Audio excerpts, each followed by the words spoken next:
Hello mga kawalwal, good afternoon. Ang ganda ko ng mga kawalwal. Nagpaganda ako para marami may bigani. Yan, may malunggay pala tayo, magluluto pala tayo mga kawalwal ng gulay. Sarap ng malunggay mga kawalwal, no? Yan, ayan ang tanghalian namin.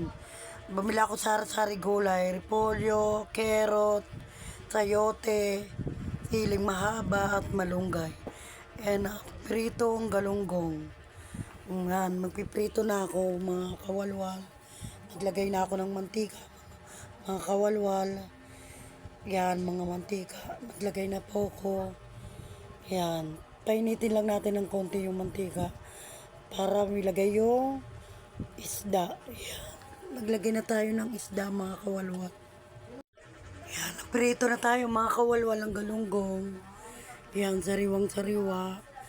Yan ang ulam namin ng tanghalian, mga galunggong, mga kawalwal.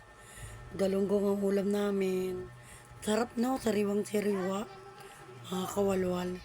Mahilig talaga ako sa gulay, isda, mga kawalwal. Kesa sa karne minsan lang. Kumpleto kami ngayon dahil Sunday, mga kawalwal. Kumpleto kami sa bahay ngayon. Yan, magpiprito tayo ng galunggong, mga kawalwal. Ang sarap na, klaro na apo ko, si Jai Jai, ang sarap. Gusto niya talagang isda. Pero fish daw, fish. Kaya lagi ako bumibili ng fish. Ang ganang kumain ni Jai Jai. Ayan, magigisa tayo sa bawang, kamatis, sibuyas. Ayan, maglalagay na tayo dyan. Ayan. Nilagay na natin yung oyster, tsaka yung gulay. Iginisa na natin yan sa bawang sibuyas. Kalimutan kong videohan mga kawalwal, hindi ko na nabidyohan.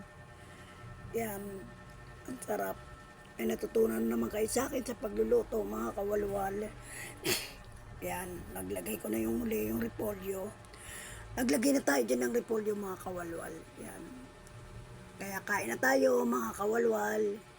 Tara, kain na tayo. Yan, sama-sama tayong kumain buong pamilya mga kawalwal. Yan, pinapakulo lang natin ng konti mga kawalwal para lumambot yung repolyo, yung gulay. Pati yung malunggay, naglagay na tayo ng malunggay mga kawalwal. Yan, pagkakulo yan, yan, luto na. Naghalo-halo tayong konti. Halo-halo lang natin. Hinalo lang natin yung konti mga kawalwal. Yan, kumain na pala ako pagkagising ko mga kawalwal. Yan. Kain na kami ni Jai Jai. Ulam namin fish. Sinusubukan ko lang siya mga kawalwal para hindi makalat. Kain na tayo.